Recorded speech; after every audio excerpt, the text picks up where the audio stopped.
Oh, we're filming? Sorry. I was just looking at my OK view. Anyway, this is episode 13. Oh my god. 13 is an unlucky number! I'm sorry, I'm just really freaking out on the inside. Oh god, oh god, oh god. It's the 13th episode and that's an unlucky number, especially Friday the 13th, but I'm not sure why. Sorry, I need to go zen. Zen, I can't go zen. Anyway, I have an idea. How about we do a bloopers reel so that we get all of the bad things that might go wrong or did go wrong out of the way. Yeah, it's a good idea. I'm still freaking out, but I am better now. Anyway, we're going to the Czech Republic, which is here. Right in the middle. Anyway, let's roll the clip. Hello, everybody. We went. Fun fact number 3. Ooh, did someone say it quick? And it's in the Middle East, which is very middle-y.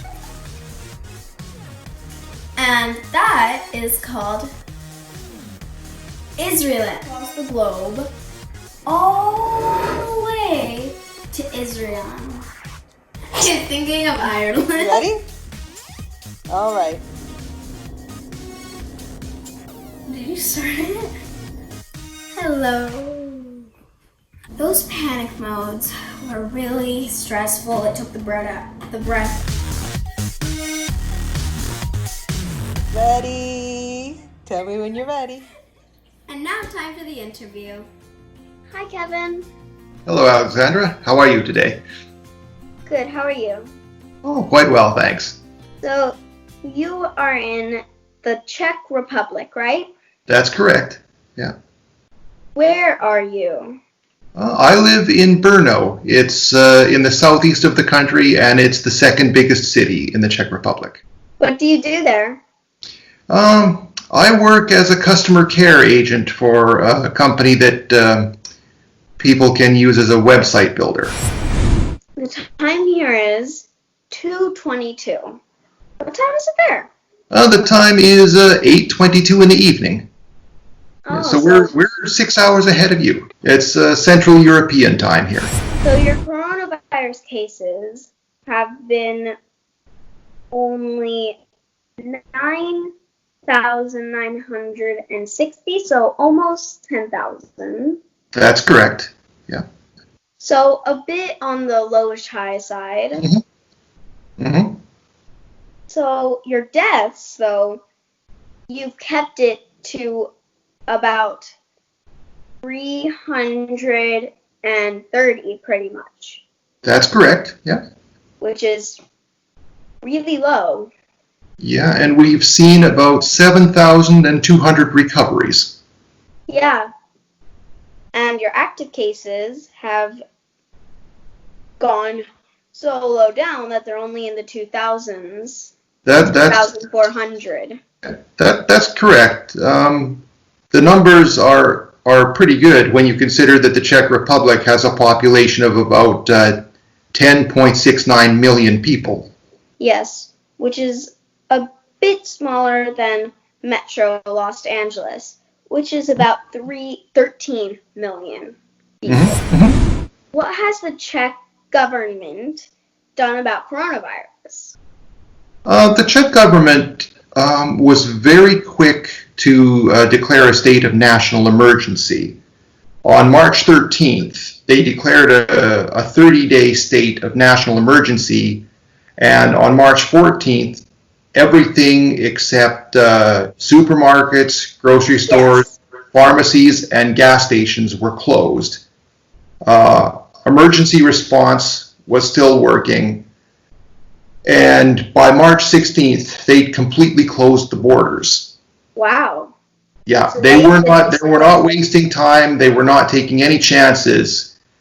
And the Ministry of Health and the Ministry of Interior very quickly set up Czech and English pages on their websites giving up-to-date information on any changing rules for people connected with coronavirus.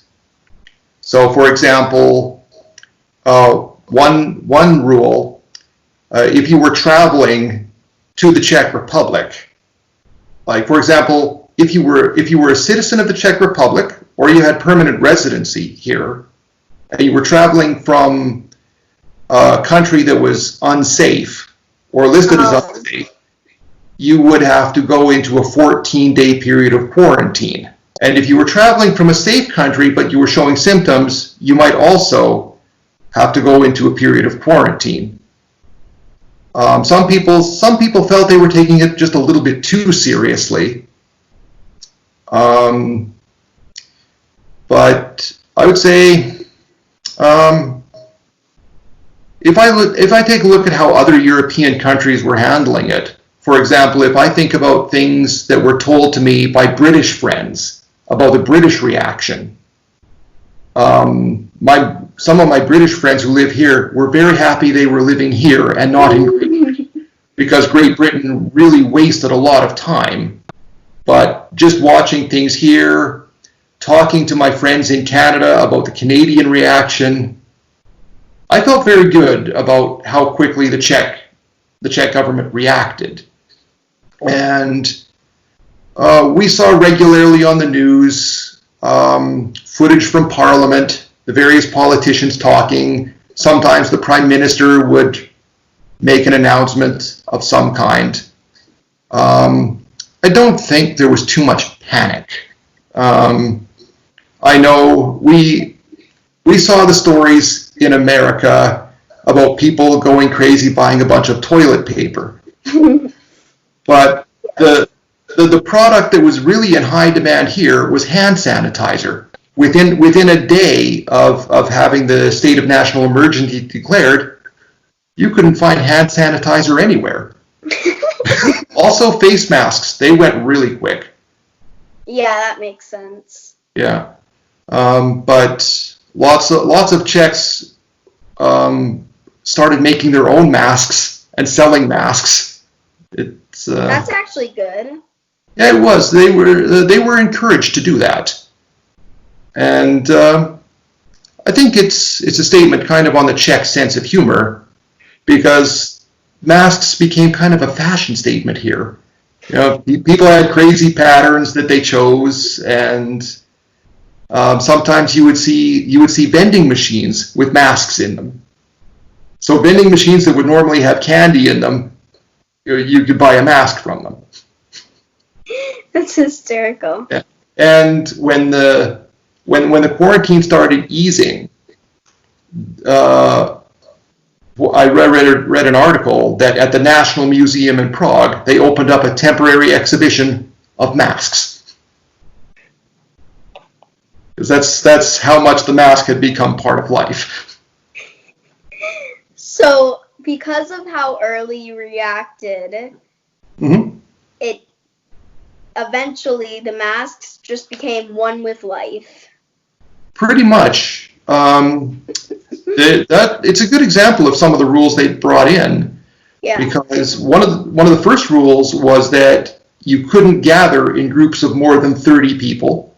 Oh. And then they dropped it down. You couldn't come together in groups of about 10 people. Yeah, so there was lots of public events that were canceled. All of the tourist attractions didn't open on time.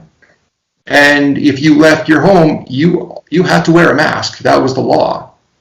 I don't think I heard about anybody actually getting fined, but there was kind of a funny story where the police were talking with nudists and telling them, "You're not wearing a mask. You have to wear a mask." So they were going to naturist resorts and telling people, well, yes, you might be a naturist, you might like going around with no clothes, but you still have to wear a mask. And so there was the question, am I really still a naturist if I'm wearing a mask? It gave us something to laugh about, and it kind of fits the Czech sense of humor. Yeah. So if you didn't like wearing a mask, the only solution is don't go outside. They were encouraging you to stay home. They were encouraging people to stay home, if at all possible. I remember one day I had to go to the post office to pick up a parcel, and they were limiting the number of people into the post office, like 2 people at a time, and there was a line of people down the street, and there was almost exactly 2 meters between every one of them. So people were really observing it. So how has it affected you as an individual and your work as a whole? After the quarantine was brought in, my company ordered everybody who could do home office to do home office. So I took the company laptop home. For me, it was difficult because the whole idea of home office has never really agreed with me personally. I kind of need the office environment to concentrate my mind.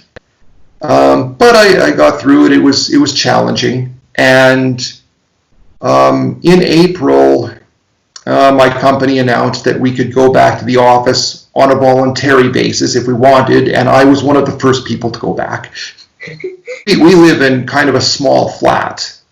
So I think the kind of cabin fever symptoms were coming in. I started feeling a little bit trapped, a little bit caged. One thing that I did when I finished work every day, I would close the laptop and then I would walk around the neighborhood and pretend I was walking home from work. Yeah, and that would be enough to get my brain out of the work mode, so that when I got back home, I didn't feel like opening up my laptop and going right back to work. We live in a nice neighborhood, very walkable. And spring, some of the trees were blooming. We had some flowers coming up, so there was some color to see.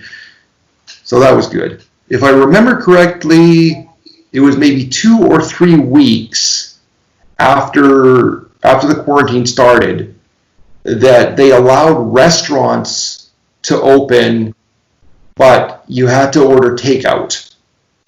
So the restaurants would have windows, so you could go online and order your food, and you could use food delivery services. We have a few of them around here, or you could go to the restaurant and pick it up yourself. So, Kevin, you are also Canadian, right? That's correct.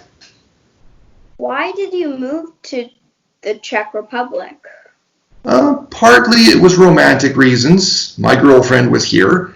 And partly I just needed a big change in life. I needed career change. I needed some fresh perspectives. And the country has certainly given me many. How many countries have you traveled to?